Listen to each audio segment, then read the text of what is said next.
नमस्कार दोस्तों, आप सभी के study for UPSC PC channel में स्वागत है। हम लोग दुनिया के जितने भी रिवर और झील हैं उनसे संबंधित एमसीक्यू कर रहे थे।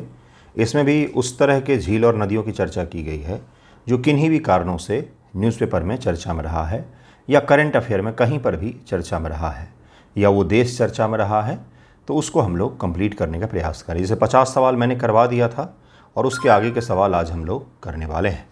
51 नंबर सवाल से करेंगे। आपको क्या करना है, ध्यानपूर्वक वीडियो को अंत तक देखना है और एक बार कोशिश करना है कि जितने भी इसमें सवाल हैं अगर उसका आंसर निकाल पाते हैं तो बेहतर रहता है। यूरोप के बाल्कन प्रायद्वीप पर स्थित अल्बानिया उत्तरी मैसेडोनिया की सीमा को साझा करने वाली वह कौन सी झील है जिसे टेक्टोनिक गतिविधियों से बनी यूरोप की सबसे पुरानी और सबसे गहरी झीलों में से एक माना जाता है, जो अपनी स्थानिक जलीय प्रजाति के लिए यूनेस्को के विश्व धरोहर स्थल भी है। ये इसके जो अपने स्थानीय जलीय प्रजाति है उसके कारण से यूनेस्को में भी इसको शामिल किया गया है। कितना बेहतर सवाल हुआ ये। 51 का आंसर क्या हो जाएगा? ये कौन सी झील है? इसको ओहरिड झील का नाम दिया जाता है। ओहरिड झील यूरोप की सबसे पुरानी लगभग 1 से 3 मिलियन वर्ष पुरानी झील है। अधिकांश झीलें समय के साथ तलछट से भर जाती, लेकिन ओहरिडो एक गहरी टेक्टोनिक खाई है। यहाँ पर यह स्थित है। ये ग्रीस है। ये आपको यहाँ पर यह इसी को बाल्कन प्रायद्वीप कहा जाता है। ये सब डिवाइड हुए हैं। कुछ वर्ष पहले तक ये सब एक हुआ करते थे।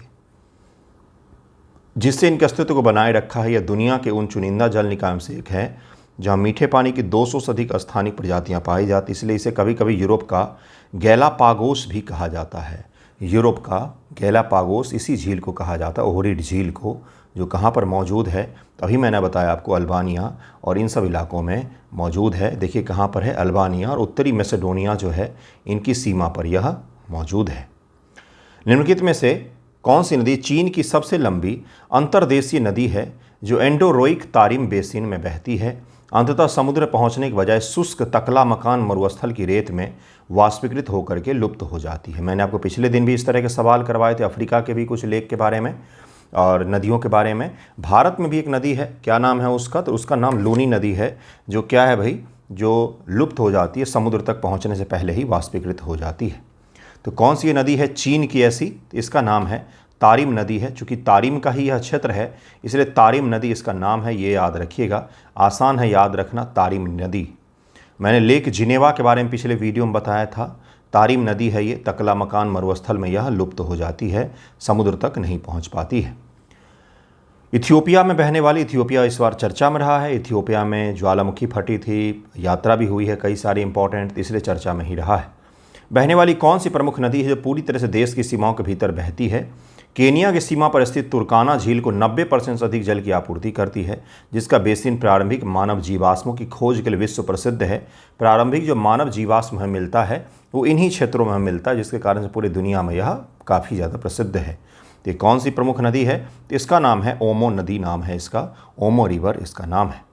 इथियोपिया उच्च भूमि से निकलने वाली एक नदी, तेज बहाव वाली नदी है जो बिना समुद्र मिले एंडोरोइक बेसिन तुर्काना झील में यह गिर जाती है, जो दुनिया की सबसे बड़ी अस्थायी रेगिस्तानी झील है। रेगिस्तान के झील होते हैं सामान्य तौर पर वो मौसमी होते हैं, जब वर्षा होती तब वो बनते हैं और फिर विलुप्त हो जाते हैं, लेकिन यह दुनिया की सबसे बड़ी अस्थायी तौर पर हमेशा पाई जाने वाली रेगिस्तानी झील में से एक है तुर्काना झील।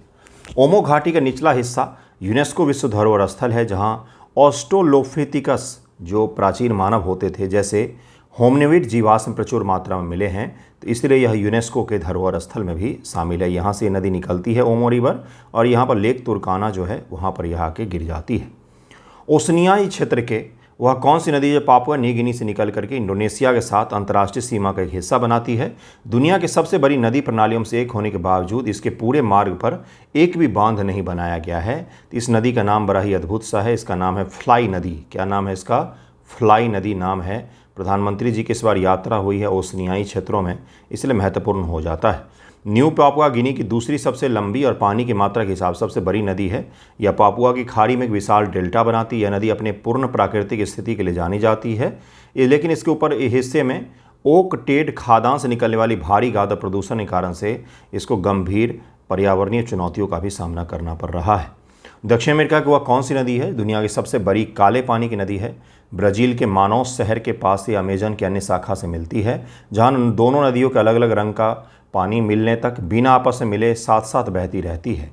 दोनों नदियाँ मिलती तो हैं, लेकिन उनके जल आपस में घुलती नहीं हैं। दोनों कलर की जो जल हैं वो आपस में बहते रहते हैं, समानांतर रूप से बहती रहती है। तो ये पूछ रहा है, अद्भुत सी नदी है ये, इसका आंसर क्या हो जाएगा? रियो नेग्रो इसका नाम है। ओके, इसकी विशेषताओं को जरा देखिए। अमेजन नदी की सबसे बड़ी सहायक नदी है। इसका पानी चाय की तरह गहरा भूरा या काला होता है, क्योंकि इसमें दलदली जंगलों से सड़े हुए पौधे के कार्बनिक अम्ल घुले हुए होते हैं।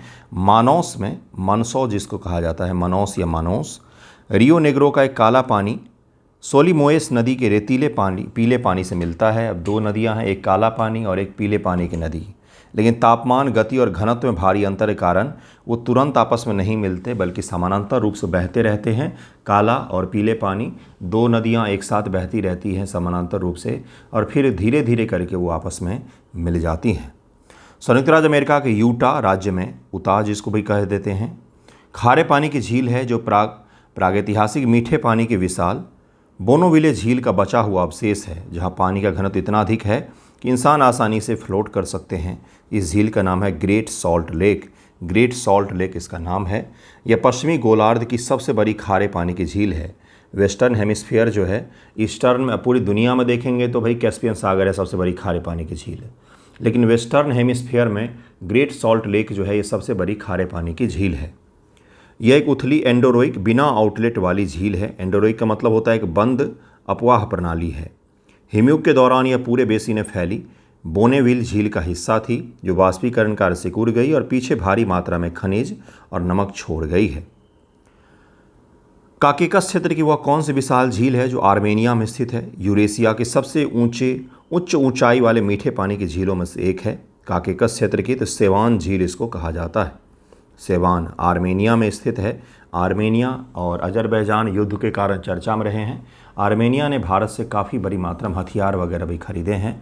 आर्मेनिया जो है इसकी राजधानी येरेवान है, और यह अजरबैजान के साथ युद्ध भी लड़ चुका है पिछले ही दिनों में। यहाँ पर है लेक सेवान इसको कहा जाता है। ये अजरबैजान है, ये ईरान का इलाका है। ये यहाँ पर है नागोर्नो कराबाख, जिसको लेकर के दोनों देशों में युद्ध हुआ था। वह कौन सी एशियाई नदी है? तिब्बत में माउंट कैलाश के पास से निकलती है, पूर्व की ओर बहती है। भारत प्रवेश करने से पहले हिमालय को काटते हुए दुनिया का सबसे गहरा और सबसे लंबा कैनियन गॉर्ज बनाती है। यह कौन सी नदी है? इस नदी का ब्रह्मपुत्र ही नाम है, लेकिन उसका नाम यहाँ पर दिया गया यारलुंग त्सांगपो, जिससे आपको ये नाम भी याद रहे। यारलुंग त्सांगपो या ब्रह्मपुत्र नदी का ऊपरी तिब्बती मार्ग है। नामचा बरवा पर्वत के पास एक तीखा यू टर्न लेती है, इस प्रकार से निकलती है, फिर इस प्रकार से यू टर्न लेती है। ये यहाँ पर हेयरपिन प्रकार का जो मोड़ है भारत के नॉर्थ ईस्ट में और अरुणाचल प्रदेश के पास में, वहीं से यह प्रवेश करती है। यह नदी यारलुंग त्सांगपो ग्रैंड कैनियन का निर्माण करती है। कुछ स्थानों पर यह घाटी 5000 मीटर से अधिक गहरी है, जो इसे अमेरिका के ग्रैंड कैनियन से भी बहुत गहरा और लंबा बनाती है। अमेरिका के ग्रैंड कैनियन से भी ज़्यादा गहरी और लंबी घाटी बनाती है ब्रह्मपुत्र नदी, जिसको भारत हम लोग ब्रह्मपुत्र कहते हैं। तिब्बत में उसका नाम कुछ और है, तो इसको याद रखिएगा, बहुत महत्वपूर्ण है ये। इस प्रकार से आती है, इस प्रकार से आती है, यहाँ से निकलती है और इस प्रकार से यह भारत प्रवेश करते हुए फिर म्यांमार से होते हुए दुनिया की सबसे बड़ी डेल्टाओं में से गंगा ब्रह्मपुत्र की डेल्टा का निर्माण करती है। ये इबेरियन प्रायद्वीप की सबसे लंबी नदी कौन सी है? जो स्पेन से निकलती है, मैड्रिड के दक्षिण में तोलेदो शहर से होकर के बहती है, पुर्तगाल की राजधानी लिस्बन के पास अटलांटिक महासागर में एक विशाल मुहाना बनाती है। तो इबेरियन प्रायद्वीप सबसे पहले किसको कहा जाता है? तो प्रायद्वीपों का प्रायद्वीप जो है ना, वो कहा जाता है यूरोप को। तो यूरोप का ये जो हिस्सा है जो तीन तरफ से पानी से घिरा है, यूरोप का बहुत सारे हिस्से आपको दिखेंगे तीन तरफ से पानी से घिरे हुए। सबसे ज़्यादा प्रायद्वीप यूरोप में ही पाया जाता है। प्रायद्वीपों का महाद्वीप यूरोप है। इसी की यह नदी है जिसका नाम क्या है? तो इसका नाम है टैगस नदी, नाम है टैगस रिवर, इसका नाम है। 1007 किलोमीटर लंबी है, स्पेन पुर्तगाल को पार करती है। यह इबेरियन प्रायद्वीप की अर्थव्यवस्था जल विद्युत कृषि के लिए अत्यंत महत्वपूर्ण है। लिस्बन इसका मुहाना यूरोप के सबसे अच्छे और सबसे बड़े प्राकृतिक बंदरगाहों में से एक है। लिस्बन में इसका जो मुहाना है वो सबसे बड़े प्राकृतिक बंदरगाहों में से एक का निर्माण करती है।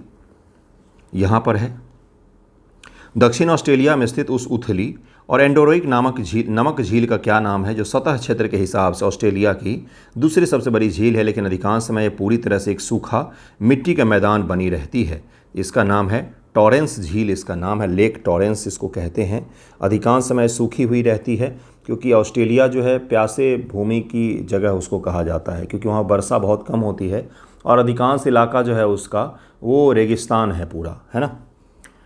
टॉरेंस झील है आयरे झील के बाद ये ऑस्ट्रेलिया की दूसरी सबसे बड़ी झील है। यह स्पेंसर खाड़ी के उत्तर में एक रिफ्ट खाड़ी में स्थित है। इसका वाष्पीकरण इतना अधिक है कि 150 वर्षों में यह झील केवल एक ही बार 1989 में पूरी तरह से पानी से भरी है। यह एक राष्ट्रीय उद्यान का हिस्सा भी है। 150 वर्षों में एक ही बार। 150 वर्ष क्यों कहते हैं भाई? क्योंकि ऑस्ट्रेलिया उससे पहले था ही नहीं, ऑस्ट्रेलिया के मूल लोगों का था जो अब है ही नहीं वहाँ पर, है ना। तो यहाँ पर आपको लेक टॉरेंस देखने को मिलता है। दुनिया की सबसे लंबी सहायक नदी का क्या नाम है, जो चीन के अल्ताई पहाड़ों से निकलती है, कजाकिस्तान रूस से होकर बहती है, अंततः साइबेरिया में ओब नदी में विलीन हो जाती है। सबसे लंबी सहायक नदी दुनिया की है ये, इसका नाम है इर्तिस नदी, इसका नाम है इर्तिस नदी नाम है। 4248 किलोमीटर लंबी इर्तिस नदी वैश्विक स्तर पर किसी भी नदी प्रणाली की सबसे लंबी सहायक नदी है। अमेरिका के मिसौरी नदी से भी लंबी है यह और मुख्य ओब नदी से मिलकर के दुनिया के सबसे बड़े अफवाह बेसिन में से एक बनाते हैं। शीतकाल में यह नदी महीनों तक जमी रहती है। इर्तिस रिवर नाम है इसका, इर्तिस नदी नाम है इसका। ओके, यहाँ से निकलती है और इस प्रकार से रूस में बहते हुए ऊपर जाकर के मिल जाती ओब नदी में। अंटार्कटिका के विक्टोरिया लैंड में मैकमुर्डो ड्राई वैली में स्थित वह कौन सी अति खारी झील है? अंटार्कटिका में है ये, जो अपने रिवर्स थर्मल ग्रेडियंट के लिए प्रसिद्ध है, जहां सतह पर बर्फ जमी होती है लेकिन झील के तल का तापमान 25 डिग्री सी से अधिक होता है। ऊपर की जो बर्फ़ है, बर्फ़ क्या है भाई? तो बर्फ़ इंसुलेटर का काम करता है, तो अंदर के हीट को अंदर ही टैप कर देता है, जिसके कारण से उसके अंदर तो 25 डिग्री सी तापमान है, उल्टा है लेक, और ऊपर की पूरी सतह जो है वो जमी हुई रहती है। अंटार्कटिका में ही ये चीज़ संभव हो पाता है। इसका नाम है वांडा झील, इसका नाम है वांडा झील। ये अंटार्कटिका की एक अनोखी मैरीमैक्टिक झील है, जिसका अर्थ है कि इसके पानी की विभिन्न परतें आपस में नहीं मिलती हैं। इसकी अत्यधिक लवणता समुद्री जल से 10 गुना अधिक खारी भारी पानी को तल में ही रखती है। सतह के साफ बर्फ एक ग्रीन हाउस की तरह काम करती है, जो सूरज की रोशनी को अंदर तो आने देती है, जिससे बिना किसी भूतापीय स्रोत के भी झील के तल का तापमान जो है वो 25 से 27 डिग्री मेंटेन रहता है। और बर्फ़ जो है एक इंसुलेटर का भी काम करता है। बर्फ़ के इग्लू आपने सुने हैं क्या? बर्फ़ के घर में रहते हैं लोग, तो बर्फ़ जो है वो तापमान को अंदर का अंदर और बाहर का बाहर रहने देता है, जिसके कारण से अंदर रहना संभव हो पाता है। तो ये चीज़ यहाँ पर भी होता है। लेक वांडे इसका नाम है। पूरी तरह से फ्रांस के भीतर बहने वाली सबसे लंबी नदी कौन सी है, जो देश के मध्य भाग से निकल करके बिस्के की खाड़ी में गिरती है, जिसकी घाटी अपने ऐतिहासिक महलों और वाइन के बागान के लिए विश्व प्रसिद्ध है। दुनिया के सबसे बेहतर वाइन फ्रांसीसी लोग ही बनाते हैं, है ना। तो इसका आंसर क्या हो जाएगा? लॉयर नदी इसका नाम है, लॉयर नाम है। लॉयर 1006 किलोमीटर लंबाई के साथ फ्रांस की सबसे लंबी नदी है। लॉयर घाटी फ्रांस का बगीचा कहा जाता है। इसे यूनेस्को द्वारा इसके शानदार परिदृश्य, ऐतिहासिक वास्तुकला, अंगूर के बाग के कारण विश्व धरोहर स्थल भी घोषित किया गया है। तो यूनेस्को द्वारा घोषित किया गया है, इसलिए हम लोग कवर कर रहे हैं। वही कोई सवाल नहीं दे रहा हूँ मैं, ध्यान रखिएगा इसके बारे में। उत्तर पूर्वी एशिया में स्थित उस उथली और मीठे पानी की झील का क्या नाम है, जो रूसी सुदूर पूर्व और चीन के बीच एक अंतर्राष्ट्रीय सीमा बनाती है? उस्सरी नदी बेसिन का एक प्रमुख हिस्सा है। तो इसका नाम है खाका झील, खाका झील इसको कहा जाता है। यहाँ पर यह स्थित है, चीन का या उत्तर का, रूस का व्लादिवोस्तोक का इलाका है और यहीं पर यह स्थित है। दक्षिण अमेरिका की वह कौन सी महत्वपूर्ण नदी है जो दक्षिण की ओर बहती है? दुनिया की सबसे बड़ी उष्णकटिबंधीय आर्द्रभूमि पेंटानल के निर्माण, अब पूछेगा आपसे पेंटानल क्या है, तो ये दुनिया की सबसे बड़ी उष्णकटिबंधीय आर्द्रभूमि में से एक है। निर्माण भरण पोषण के लिए मुख्य रूप से जिम्मेदार है, जिसके बाद यह पैराना नदी मिल जाती है। पैराना नदी पिराना के कारण से जाना जाता है। यह एक बहुत ही हिंसक फिश होती है। 65 का आंसर हो जाएगा सी, पैराग्वे नदी इसका नाम है, इसका आंसर सी हो जाएगा। यह नदी ब्राज़ील के मांटो ग्रोसो राज्य से निकलती है, बोलीविया, पैराग्वे, अर्जेंटीना से होकर के बहती है। पेंटानल वेटलैंड्स की केंद्रीय धुरी है। मानसून के मौसम पैराग्वे नदी अपने किनारों से बाहर बहने लगती है, तो ये इसको याद रखिएगा, क्या नाम है इसका? पैराग्वे नदी इसका नाम है, पैराग्वे रिवर इसका नाम है। यहाँ से निकलती है और इस प्रकार से बहती है ये पैराग्वे नदी।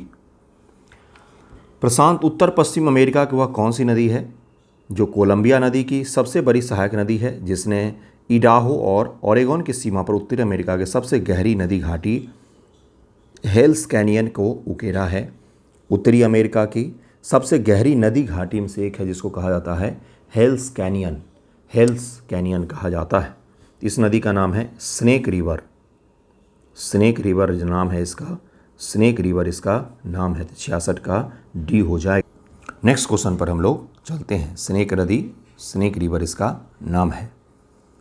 मध्य अनातोलिया, मतलब अनातोलिया का पठार जब भी आए तो तुर्की आना चाहिए ध्यान में। क्या आना चाहिए? तुर्की आना चाहिए। अति भूकंप वाला यह इलाका है में स्थित तुर्की के उस अति खारी झील का क्या नाम है जो देश के नमक उत्पादन का एक बड़ा हिस्सा प्रदान करती है?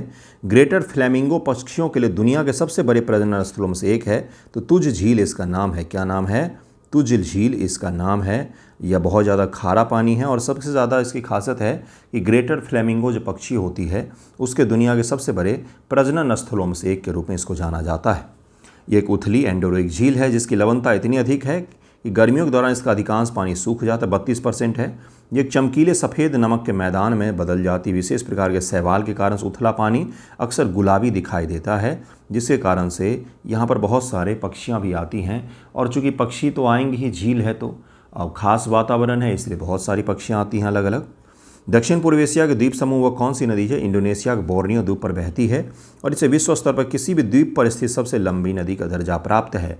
किसी आइलैंड पर स्थित सबसे लंबी नदी का दर्जा जो प्राप्त है वो इसी नदी को है। इसका नाम है कपुआस नदी। कपुआस इसको कहा जाता है। बोर्नियो आइलैंड पर स्थित है। बोर्नियो आइलैंड पर कौन कौन से देश हैं अगर आपको पता हो तो मुझे बताइएगा। 3 देश स्थित हैं बोर्नियो आइलैंड पर।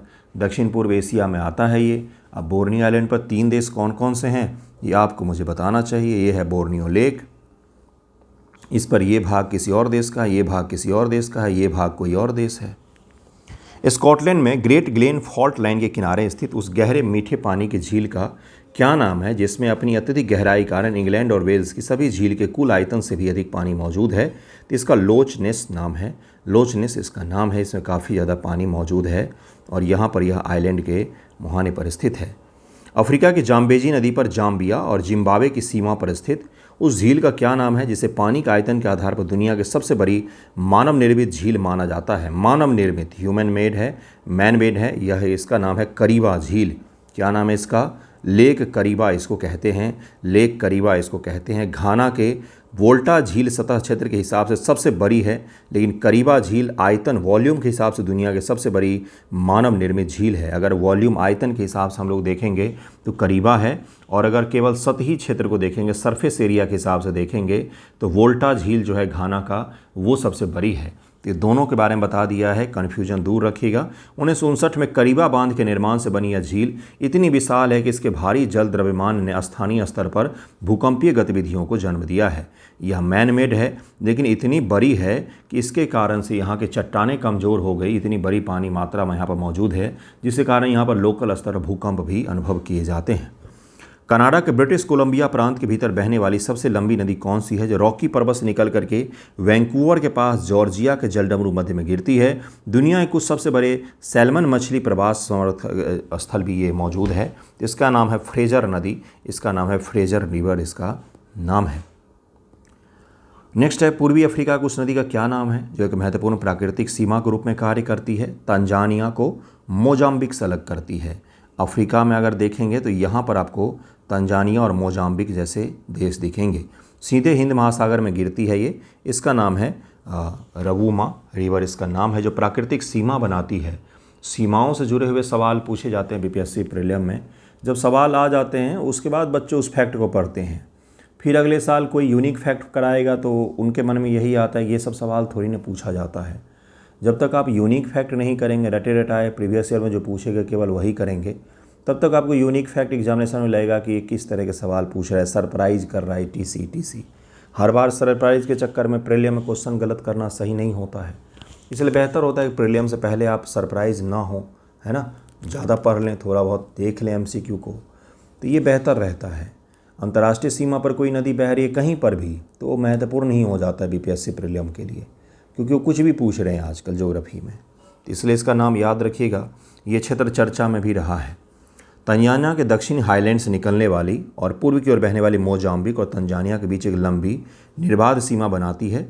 इसका बेसिन बड़े पैमाने पर अविकसित और वन्यजीव, विशाल मगरमच्छ और हिप्पो से समृद्ध है। ये इस प्रकार से है ये रोबामा रिवर, यहाँ पर हिंद महासागर मुहाना बनाती है। कनाडा के सस्केचेवान और अल्बर्टा प्रांत में स्थित उस झील का क्या नाम है जिसके बेसिन का उपयोग यूरेनियम खनन और अथाबास्का आयस सैंड से तेल निकालने के लिए भारी मात्रा में किया जाता है, जिससे यह पर्यावरणवादियों के लिए बड़ी चिंता का विषय बन गई है। और भारत ने कनाडा के साथ पिछले ही महीने में यूरेनियम को लेकर के डील साइन की है। ठीक है, तो इसका आंसर सी हो जाएगा। अथाबास्का लेक इसका नाम है, लेक अथाबास्का इसका नाम है, इसको याद रखिएगा। ब्राज़ील की उस नदी का क्या नाम है जो अमेजन नदी की सहायक नदी नहीं है, यद्यपि उस क्षेत्र में अटलांटिक में गिरती है। इसके मार्ग में दुनिया के सबसे बड़ा नदी द्वीप बनानाल द्वीप जो है, यह दुनिया की बनानाल द्वीप दुनिया की सबसे बड़ी नदी द्वीप है। एशिया की सबसे बड़ी नदी द्वीप जो है माजुली द्वीप है, ये असम में स्थित है। ठीक है, लेकिन ये जो है बनानाल द्वीप ये दुनिया की सबसे बड़ी रिवर आइलैंड है, रिवर से निर्मित आइलैंड। जब पटना के समीप भी राघोपुर का जो छोटा सा इलाका है वो भी रिवर आइलैंड है ना। तो रिवर आइलैंड जो होता है वो नदियों द्वारा निर्मित होता है। तो यह कौन सी है? तो इसका नाम है टोंकेटिंग्स नदी, इसका नाम है क्या नाम है इसका? तो टोंकेटिंग्स नदी इसका नाम है। ये ब्राज़ील में बहती है और दुनिया के सबसे बड़ा नदी द्वीप का निर्माण करती है, बनानाल द्वीप का यह निर्माण करती है। हालांकि यह नदी भौगोलिक रूप से अमेजन बेसिन के काफ़ी करीब से बहती है, पारा नदी के मुहाने के पास गिरती है। भूगोलिक रूप से इतना इसका अपना अलग जल निकास बेसिन है। तभी अपनी प्रमुख सहायक नदी अरगुइया नदी से मिलती है। यह बनानाल द्वीप का निर्माण करती है, जो पृथ्वी पर किसी भी नदी के बीच में स्थित सबसे बड़ा आइलैंड है। सबसे बड़ा दुनिया का जो नदी आइलैंड है वो यही है। ब्राज़ील चर्चा में रहा है कॉप के कारण से, इसलिए पूछा जा सकता है। तंजानिया महान रिफ्ट घाटी में स्थित उस उथली नमक और सोडा झील का क्या नाम है जिसके अत्यधिक क्षारीय पानी का तापमान 60 डिग्री सी तक पहुंच सकता है? इसके संपर्क में आने वाले मृत जानवरों को कैल्सीफाइड कर देता है। यह अपनी गहरे लाल रंग की परत के लिए भी जानी जाती है। इसका नाम है नेट्रॉन लेक, इसका नाम है नेट्रॉन लेक, इसका नाम है। ज्वालामुखी के समीप यह स्थित है। मध्य एशिया के किर्गिस्तान में तियान सान पर्वतमाला के बीच वह कौन सी गहरी एंडोरोइक झील है जिसका पानी भारी बर्फबारी, अत्यधिक ठंड के बावजूद अपनी हल्की लवणता और भूतापीय गतिविधि के कारण सर्दियों में भी कभी नहीं जमता? अपने समीप में ही किर्गिस्तान में यह स्थित है। इसका नाम है इस्किक-कुल झील, इस्किक-कुल झील इसका नाम है। किर्गिज भाषा में इसका इस्किक-कुल का अर्थ होता है गर्म झील। यह वर्ष भर जो है यह जमती नहीं है कभी भी, जबकि किर्गिस्तान वगैरह के इलाकों में बहुत ज़्यादा ठंड पड़ती है। इटली की सबसे लंबी नदी कौन सी है जो आल्प से निकल करके उपजाऊ घाटी का निर्माण करती है? एड्रियाटिक सागर में गिरती है, जिसे देश का प्राथमिक कृषि केंद्र माना जाता है, लेकिन हाल के वर्षों में यह भयंकर सूखे का सामना कर रही है। इटली का है भाई, तो इटली तो पता ही है आपको कितना चर्चा में रहता है। प्रधानमंत्री जी के काफ़ी अच्छे, मतलब हमारे देश के काफ़ी बेहतर संबंध हैं वहाँ से। तो 77 का आंसर क्या हो जाएगा? बी हो जाएगा, इसका नाम है पो रिवर। एड्रियाटिक सागर इस बार चर्चा में रहा है, पो रिवर इसका नाम है, पो रिवर नाम है। और यह कहाँ गिरती है? तो एड्रियाटिक सागर में यह गिर जाती है। इसको ज़रा हम लोग देखेंगे यहाँ पर, देखिए इस प्रकार से बहती है और ये है एड्रियाटिक सागर। यहीं पर यह अपना मुहाना का निर्माण करती है। किसके लिए फेमस है ये? इसके द्वारा निर्मित पो घाटी इटली की अर्थव्यवस्था की रीढ़ है, जो देश के कृषि उत्पादन विशेषकर गेहूँ और चावल का एक बड़ा हिस्सा पैदा करती है। यह नदी पूर्व की ओर बहते हुए वेनिस के पास एड्रियाटिक सागर में विस्तृत डेल्टा का निर्माण करती है। एड्रियाटिक सागर यहीं पर वेनिस भी स्थित है। गुयेना देश की सबसे लंबी नदी कौन सी है जो अटलांटिक महासागर में गिरती है, जिसके घने जंगलों वाले अपवाह बेसिन का एक बड़ा हिस्सा वेनेजुएला द्वारा अपनी संप्रभु क्षेत्र होने का दावा किया जाता है? तो यह है एस्केकिबो, इसका नाम है एस्केकिबो नदी, इसका नाम है। यह गुआना सिल्ड की सबसे बड़ी नदी है। इसके बेसिन में दुनिया की कुछ सबसे प्राचीन अछूते वर्षावन मौजूद हैं, जिसके लिए यह काफ़ी ज़्यादा फेमस है। वेनेजुएला द्वारा दावा किया जाता है, जिसके कारण से दोनों देशों के बीच में हमेशा विवाद रहता है, गुयेना और वेनेजुएला के बीच में। यहाँ पर गुयेना है, यहाँ पर वेनेजुएला है। पेटागोनिया क्षेत्र में चिली और अर्जेंटीना द्वारा साझा की जाने वाली वह कौन सी हिमनद झील है जो अपनी अविश्वसनीय रूप से नीली सतह और पानी के कटाव से बनी जटिल मार्बल गुफाओं, मार्बल केव्स यहाँ पर बहुत सारे हैं, जिसके कारण से यह प्रसिद्ध है? इसका नाम है जनरल कारेरा झील, ब्यूनर्स आयर्स झील भी इसको कहा जाता है। तो लेक ब्यूनर्स आयर्स तो आसानी से याद रहेगा, है ना? तो वही अगर याद रहेगा तो वही याद कर लीजिए। जनरल कारेरा झील चिली में एक, जनरल कारेरा अर्जेंटीना में ब्यूनर्स आयर्स झील कहा जाता है। यह पेटागोनिया की सबसे बड़ी झील है। झील के चिली वाले हिस्से में पानी की लहरों ने हजारों वर्षों में संगमरमर की चट्टानों काट करके अद्भुत गुफाएं बना दी है। हिमनदों के पिघलने से आने वाली बारीक खनिजों के कारण से इसका पानी चमकदार और फिरोजा रंग का यह हो जाता है। तो ब्यूनर्स आयर्स लेक जो है यह काफ़ी ज़्यादा प्रसिद्ध है, अर्जेंटीना में यह स्थित है। मैप पर देखिए इस प्रकार से यहाँ पर आपको ब्यूनर्स आयर्स जो है यह देखने को मिलता है। थाईलैंड इस बार चर्चा में रहा है। दक्षिण पूर्व एशिया में थाईलैंड की वह कौन सी प्रमुख नदी है जो पिंग और नान नदियों के संगम से बनती है? पिंग एंड नान, ये नदियों के नाम है भाई, खाने की चीज़ थोड़ी ना, मिठाइयाँ थोड़ी ना है। बैंकॉक शहर के बीच से होकर के बहती है, थाईलैंड की खाड़ी में यह गिर जाती है। थाईलैंड की जो खाड़ी है उसमें यह अपना मुहाना बनाती है, बैंकॉक से बहते हुए यह जाती है। तो 80 का आंसर क्या हो जाएगा? चाओ फ्राय नदी इसका नाम है। चाओ फ्राय नदी नाम है इसका, चाओ फ्राय नदी नाम है, ये याद रखिएगा। इसे अक्सर थाईलैंड की जीवन रेखा भी कहा जाता है। ये थाईलैंड के मध्य मैदानी इलाकों के मुख्य जल निकासी प्रणाली है जो चावल के विशाल खेतों की सिंचाई करती है। राजधानी बैंकॉक से होकर गुजरती है, इसके डेल्टा पर स्थित है। इसे अक्सर इसके व्यापक नहर तंत्र के लिए पूर्व का वेनिस भी कहा जाता है।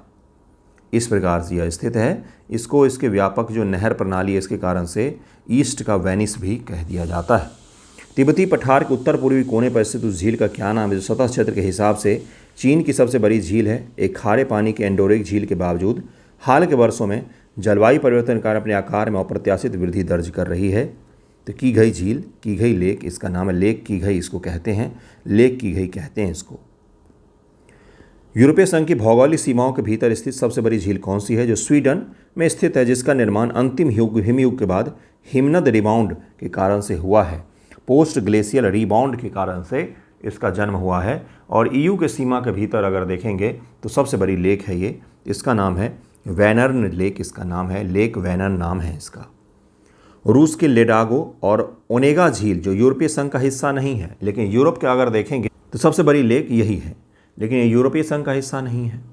के बाद वैनर्न यूरोपीय महाद्वीप की तीसरी सबसे बड़ी और ईयू की सबसे बड़ी झील है।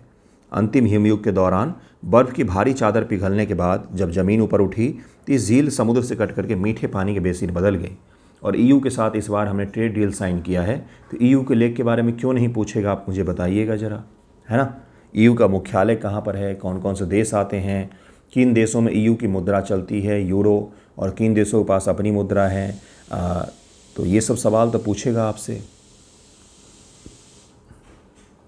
यहाँ पर यह स्थित है। रूस के सुदूर पूर्व में उरल पर्वतों के पश्चिमी ढलान से निकलने वाली कौन सी नदी है जो वेरेंट सागर में गिरती है? इसे यूरोप की सबसे अछूती नदी प्रणालियों में से एक माना जाता है। तो पिकोरा रिवर इसका नाम है, पिकोरा इसका नाम है। टुंड्रा और टैगा क्षेत्रों से होकर उत्तर की ओर बहती है। आर्कटिक महासागर के बैरेंट सागर में विशाल डेल्टा बनाती है। इसके बेसिन यूरोप के सबसे बड़े कुंवारे जंगल इसको कहा जाता है, तो वो यहीं पर मौजूद है। यहाँ की जलवायु इतनी ज़्यादा कठिन है कि यहाँ पर सब कुछ सुरक्षित है पर्यावरण के दृष्टिकोण से, और काफ़ी बड़ा ये जो रूस का उत्तर का इलाका दिखता है इसमें बर्फ़ के साथ जंगल ही तो हैं। पेड़ों की संख्या के मामले में अगर हम लोग देखेंगे तो रूस में सबसे अधिक पेड़ पौधे पाए जाते हैं उसके उत्तर के भागों में जो अछूते हैं, है ना, बर्फ़ के कारण से और कठिन जलवायु के कारण से। अभी भी इबेरियन प्रायद्वीप की वह कौन सी प्रमुख नदी है जो स्पेन के उत्तर से शुरू होकर के दक्षिण पूर्व की ओर बहती है, भूमध्य सागर में एक महत्वपूर्ण पक्षी समृद्ध डेल्टा बनाती है? 1938 में स्पेनिश गृह युद्ध के दौरान सबसे खूनी लड़ाई का स्थल यही थी, इबेरियन प्रायद्वीप में। अभी इबेरियन प्रायद्वीप के बारे में अभी आपको बताया मैंने कि कहाँ पर स्थित है, यूरोप का कौन सा इलाका है ये, है ना। इसका आंसर हो जाएगा ए, एब्रो रिवर इसका नाम है। इबेरियन प्रायद्वीप की अधिकांश प्रमुख नदियाँ जैसे टैगस और टूरो अटलांटिक महासागर में गिरती है, लेकिन एब्रो भूमध्य सागर में गिरती है। इसका डेल्टा भूमध्य सागर के सबसे बड़े आर्द्र भूमि क्षेत्रों में से एक है, चावल की खेती और फ्लेमिंगोज के लिए जाना जाता है। बैटल ऑफ एब्रो जो है स्पेनिश गृह युद्ध की सबसे निर्णायक लड़ाई में से एक माना जाता है। यह स्पेन है, ये यहाँ पर पुर्तगाल दिखेगा आपको, तो यहीं पर यह मौजूद है। उत्तरी अमेरिका के मैक्सिको देश की सबसे प्राकृतिक मीठे पानी की झील कौन सी है जो जलिस्को राज्य में स्थित है? प्रवासी पक्षियों, अमेरिकी प्रवासियों के लिए प्रमुख शीतकालीन आश्रय स्थल है। इसका नाम है चपाला झील, इसका नाम है लेक चपाला इसका नाम है। यहाँ पर यह स्थित है। मध्य अफ्रीका की उस प्रमुख नदी का क्या नाम है जो अंगोला से निकलती है? डेमोक्रेटिक रिपब्लिक कांगो, कांगो लोकतांत्रिक गणराज्य DRC इस बार चर्चा में रहा है। गृह युद्ध के कारण से भारी गृह युद्ध, वहाँ पर अपने ही देश के पैरामिलिट्री और मिलिट्री के बीच में भीषण युद्ध हो रहा है। के माध्यम से उत्तर की ओर बहती है। अपनी तलहटी में पाए जाने वाले जलोढ़ हीरों के विशाल भंडार के लिए प्रसिद्ध है। इसका नाम है सी, कसाई रिवर इसका नाम है। DRC का जो पूर्वी इलाका है, अभी वहाँ पर गृह युद्ध के कारण से काफ़ी ज़्यादा तनावपूर्वक स्थिति है। यह मध्य अफ्रीका की एक महत्वपूर्ण जल निकास प्रणाली है। इसके बेसिन विशेष रूप से अंगोला और DRC सीमा के आसपास दुनिया के कुछ सबसे अमीर जलोढ़ हीरा निक्षेप है। यहाँ पर डायमंड के क्षेत्र है। यहाँ पर डिपॉजिट का मतलब होता है डायमंड यहाँ पर निकाला जाता है। ऐतिहासिक वर्तमान दोनों समय इस नदी प्रणाली के आसपास की अर्थव्यवस्था बड़े पैमाने पर हीरा खनन पर निर्भर करती है। एक चीज़ अगर आपने गौर किया होगा, नहीं किया होगा तो आज के बाद करेंगे, दुनिया के वो सबसे समृद्ध इलाके खनन के दृष्टिकोण से जहाँ पर बहुत सारे खनिज संसाधन पाए जाते हैं, हीरा, सोना, कोयला, तांबा इत्यादि, वो इलाके गरीब होते हैं। बिल्कुल सही सुन रहे हैं आप। प्रकृति जहाँ पर भी बहुत ज़्यादा संसाधन देती है, मानवों ने उसको दोहन के जरिए सबसे गरीब इलाका में बदल दिया। अपने देश में भी देखिए, कभी आप झरिया का इलाका गए हैं क्या? पूरे देश को कोयला वहाँ से सप्लाई होता है, लेकिन वहाँ की स्थिति कभी देखी क्या आपने? उड़ीसा जाइए, छत्तीसगढ़ जाइए, राजस्थान के खेतरी का इलाका जाइए, दक्षिण में जो कोलार के इलाके हैं वहाँ पर जाकर के देखिए, आपको दिखेगा कि वाकई यही सत्य है, यही चीज़ होता है। तो अद्भुत सा कोइंसिडेंस है। आज के बाद आप इस पर गौर करेंगे कि जहाँ पर भी जब सबसे ज़्यादा संसाधन है, वो इलाके सबसे गरीब हैं, भारत में भी दुनिया में भी। ठीक है, 87 का आंसर हो जाएगा डी। क्या है? सॉरी, इस सवाल को नहीं पढ़ा मैंने। पश्चिमी अफ्रीका रिफ्ट घाटी में स्थित वह कौन सी झील है जिसे व्हाइट नाइल नदी प्रणाली का एक प्रमुख स्रोत माना जाता है, जो युगांडा तथा कांगो लोकतांत्रिक गणराज्य के बीच सीमा बनाती है? अल्बर्ट लेक इसका नाम है, लेक अल्बर्ट इसको कहते हैं। मोबुतु सोको झील भी कहा जाता है। अल्बर्टाइन रिफ्ट झीलों में सबसे उत्तरी झील है ये। विक्टोरिया नील नदी इसमें प्रवेश करती है, लगभग तुरंत ही अल्बर्ट झील के रूप में बाहर निकलती है, उत्तर की ओर बह करके व्हाइट नील नदी यह बनाती है। जापान की सबसे लंबी सबसे बड़ी नदी का क्या नाम है, जो जापानी आल्प से निकल करके निगाता के पास जापान सागर में गिरती है, जिसका बेसिन देश के कुछ बेहतरीन चावल उत्पादन के लिए जाना जाता है?